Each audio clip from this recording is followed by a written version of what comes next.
ఇది కనకధార యందు నేర్చుకుని కూడా ఉండడానికి ముగ్గురు ముగ్గురికి నలుగురిని తీసుకొచ్చి అక్కడ పెట్టారు రహస్యంగా శంకరులు. కనకధార వైభవాన్ని అర్థం చేసుకుని చదవని చెప్పడం. ఈ తృప్తి ఎక్కడుందో ఈ తృప్తి తర్వాత వెళ్ళిపోయేది జ్ఞానం.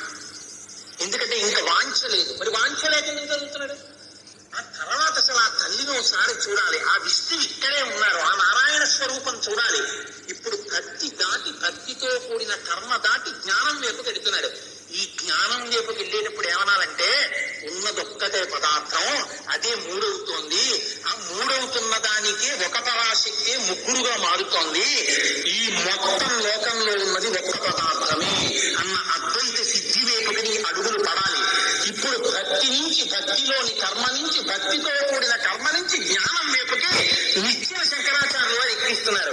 ఈ ఎక్కడంలో ఎక్కడో అక్కడ కనకధార వల్ల నువ్వు తృప్తి పడి నాకు లేనిదేమిటి?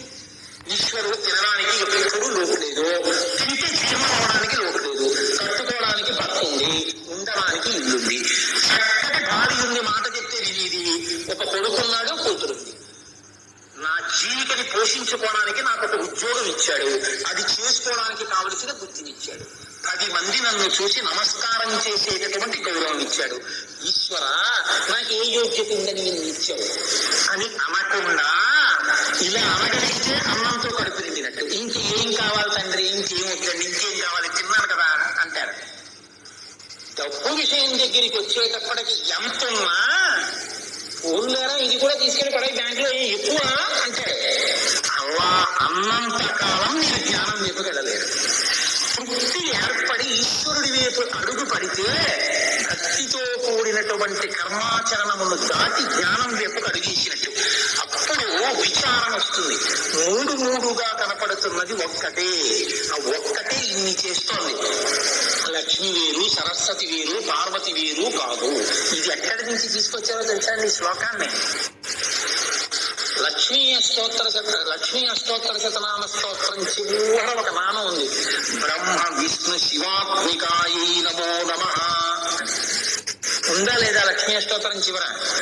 బ్రహ్మ విష్ణు శివుల యొక్క ఆత్మస్వరూపమైన ఒక పరాశక్తి, వాళ్ళకి శక్తి ఎప్పుడు మూడవుతోంది. బ్రహ్మగారికి సృష్టి చేయాలి కాబట్టి వేద రూపంగా వాక్తులైంది. స్థితికి అనుగ్రహించగలిగిన శక్తి ఉండాలి కాబట్టి లక్ష్మి అయింది. రుద్రుడికి ప్రళయం చేయడానికి శక్తి ఉండాలి కాబట్టి ఆవిడ రుద్రాణి అయింది. మూడైంది ఒక్కటే.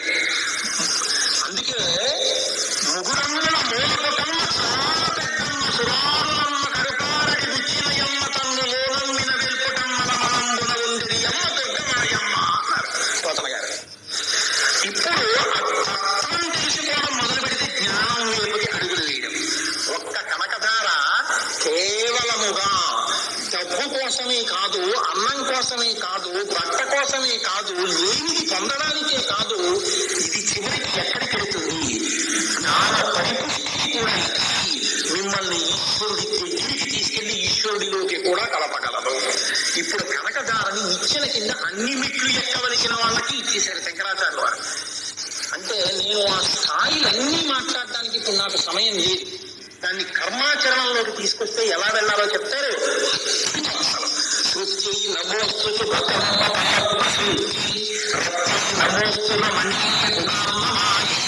శక్తి నమోస్తు ప్రపత్ర నికేతనాయి సృష్టి నమోస్తు పురుషోత్తమాయి సంపత్కరాణి సకలేంద్రియ నందనాని సామ్రాజ్యదాన్ని రథాన్ని తమోవాక్షి చందనాని తులితాహరమోచ్చతాని మాతరణి శంకలయస్తు మాన్యే యత్కటాక్ష సముపాసనా విధి సేవకస్య సకలార్థ సంపద సంతనోతి వచసాంగ మానసై త్వాం మురారి హృదయేశ్వరీం భజే సరసిజ నయనే సరోజ హస్తే కవల తమాం సుఖగంధమాల్యశోభే భగవతి హరివల్లభే అని ఆ శ్లోకాలు చేస్తూ నిజంగా అసలు కనకధార చదువుతుంటే రమించిపోతామండి.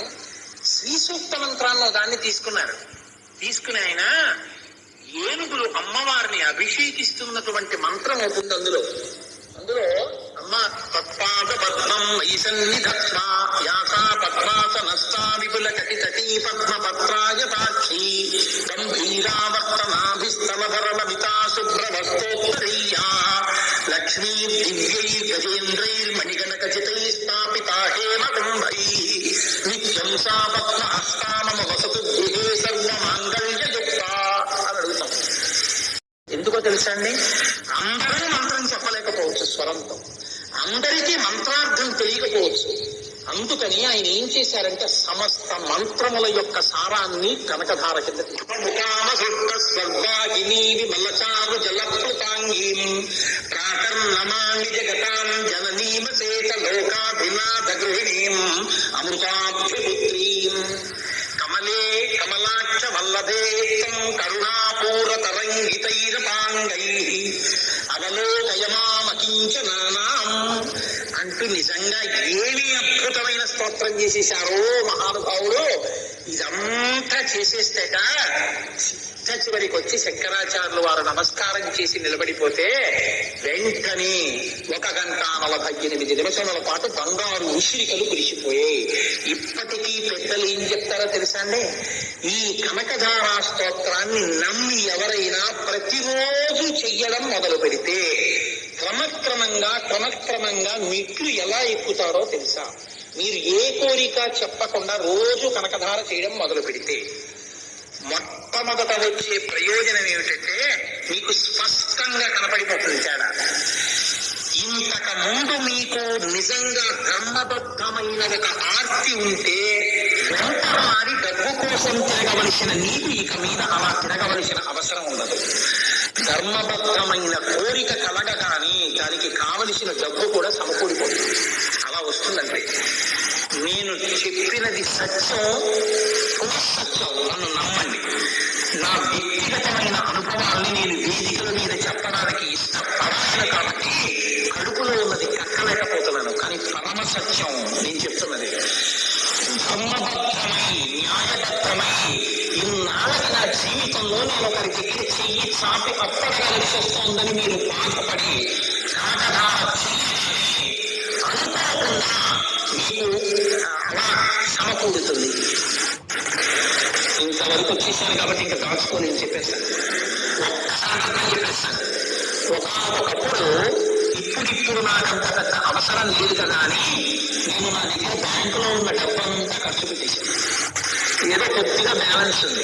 అకస్మాత్తుగా మా అబ్బాయి ఫోన్ చేశాడు, నాన్నగారండి ఇక్కడ ఏదో హాస్టల్ అకామిడేషన్ కి ఏడాదికి ముందే డబ్బు కట్టాలంటున్నారు, అలా కడితే సింగిల్ రూమ్ ఇస్తామంటున్నారు, కాబట్టి మీరు నాకు అర్జెంట్ గా ఒక 20,000 రూపాయలు నా అకౌంట్ లో వెయ్యాలి నాన్నగారండి అన్నాడు.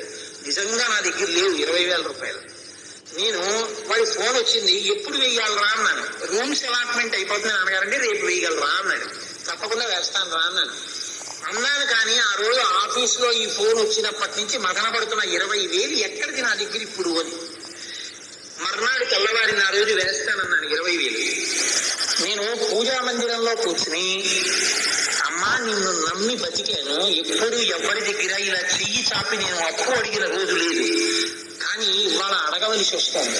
అడిగితే ఇచ్చేవాళ్ళు లేక కాదు మా దొరగారు వాళ్ళు. దొరగారు 20,000 కావలసి వచ్చిందంటే 50,000 ఇస్తారు. ఆ బాధ లేదు, కానీ నేను ఇప్పుడు అలా దొరగారి దగ్గర పైసా గుచ్చుకోలేదండో. కాబట్టి ఇప్పుడు అడగవలసి వస్తుంది అని బెంగ పెట్టుకుని కనకధార చేసి అమ్మవారిని నమ్మి స్తోత్రం చేసి బయటకు వచ్చేసాను. వచ్చి బ్యాగ్ లో పాస్బుక్స్ తీసి శ్రీరామ్ నగర్ అకౌంట్ లో మనకు అసలు ఎంత ఉంది, ఏటీఎం కార్డు మీద తీసుకోవడమే కానీ అసలు డబ్బులు తీసుకోవట్లేదు, మనం అకౌంట్ అప్డేట్ చేయట్లేదని శ్రీరామ్ నగర్ దగ్గరికి వెళ్ళి అకౌంట్ అప్డేట్ చేసి 35,000 రూపాయలు బ్యాలెన్స్ ఉన్నట్టుగా వచ్చింది. ఈసారి నేను తెల్లబోయి 35,000 రూపాయల బ్యాలెన్స్ నాకు ఇప్పుడు మీరా ఇక్కడ ఒక్కనాడు నేను తీసుకొచ్చేంత డబ్బు కట్టలేదు, ఇక్కడ ఇదేదో తప్పు పడిపోయింది, నాకు ఇప్పుడు అవసరం ఉండొచ్చు, కానీ నేను అలా విత్డ్రాయల్ ఫామ్ ఇవ్వకూడదు, చాలా తప్పు, రేపు బ్యాంక్ వాళ్ళు బాధపడతారు కదా అని. ఈ సభలో ఎక్కడైనా ఉన్నారేమో నాకు తెలియదు, శారద గారని నా ఉపన్యాసాలకు వస్తుంటారు తల్లి, అరుగు అక్కడే ఉన్నారు. నేను ఆవిడ దగ్గరికి వెళ్ళి అమ్మా ఇది నా డబ్బులు కావమ్మా, ఇది ఏదో పొరపాటు పడిపోయింది 35,000 అని, మీరు కొంచెం విచారణ చేసి చూడండి, నాది ఎంతో అంతే నిర్ధారణ చేయండి అని పాస్బుక్ ఇచ్చాను. ఆవిడ తల కొట్టుకుని అదేంటండి ఉండండి చూస్తానని కంప్యూటర్ లో కొట్టి, అలా ఎప్పుడు అవదండి మీదే డబ్బు 35,000 అంటారు. నాకు లేదమ్మా 35,000 అంటాను నేను. ఆఖరికి ఆవిడ ఈ 35,000 ఎంట్రీ ఎప్పుడో పడింది 4-5 నెలల క్రితం.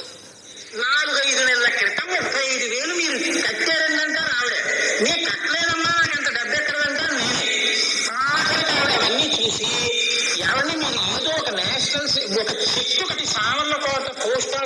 ఇచ్చిన చెక్ ఎట్టుకొచ్చి కాకినాడ మెయిన్ బ్యాంక్ కి సంబంధించిన చెక్ క్లియరెన్స్ డిపాజిట్ చేశారు, ఆ డబ్బు కరెక్ట్ అందులో పడుందండి అన్నారు. అప్పుడు నేను బాగా ఆలోచిస్తే గుర్తొచ్చింది, ఒకసారి నేషనల్ సేవింగ్ సర్టిఫికెట్స్ మెచ్యూర్ అయితే సామర్లకోట పోస్ట్ ఆఫీస్కి వెళ్తే అంత డబ్బు మీకు డబ్బుగా ఇవ్వండి, చెక్కుగా ఇస్తామని చెప్పి వాళ్ళు చెక్ రాసి ఇచ్చారు. అది పట్టుకొచ్చి ఆవిడకి ఇచ్చి వెళ్ళి ఉపన్యాసాలు చెప్పడంలో మర్చిపోయాను చెక్ సంగతి. అది అప్పుడు బయటపడింది ఆ 30,000. చాలా సంతోషంగా నేను ఆ 25,000 డ్రా చేశాను. అది ఉన్నట్టు కూడా నాకు తెలియదు అసలు. ఈ పాస్బుక్ చూడకుండా అప్పుడు వెళ్ళొచ్చుగా. నాకున్నదేదో నాకు గుర్తు చేసి నేను చెయ్యి చాపకుండా నా తల్లి నాకు 25,000 ఇచ్చి ఇలా మర్చిపోతామో 10,000 కూడా బ్యాంకులో వచ్చింది. ఏమి పెద్ద ఆశ్చర్యమయ్యా అని మీకు అనిపించచ్చు, కానీ నా మటుకు నాకు మాత్రం అది కనకధార అనుగ్రహమే. నేను చెయ్యి చాపకుండా తల్లి చేసిందంటే అది గుర్తుంటే అది కూడా తీసేద్దనేమో ఇప్పుడు. అది గుర్తు లేకుండా వీడికి అవసరం వస్తుంది ఒకనాడు, అప్పుడు వీడికి అది ఉందని గుర్తు చేద్దాం, అప్పటి వరకు వీడికి మతి మెరుపు కల్పిద్దామని నాకున్నది మర్చిపోవచ్చు, నా గుండె తెచ్చింది అంటాడు.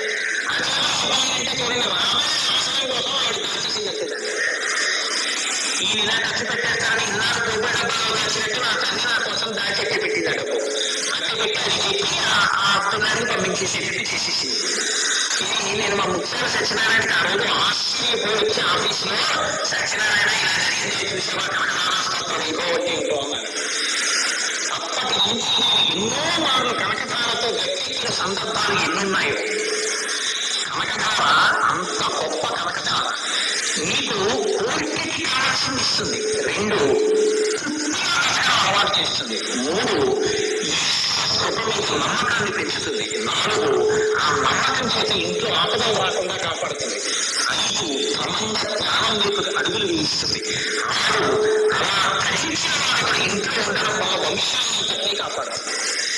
కనకధార ఏ ఇంట్లో జరుగుతుందో ఆ ఇల్లు వజ్రీపోతుంది. అంత గొప్ప కనకధార స్తోత్రం.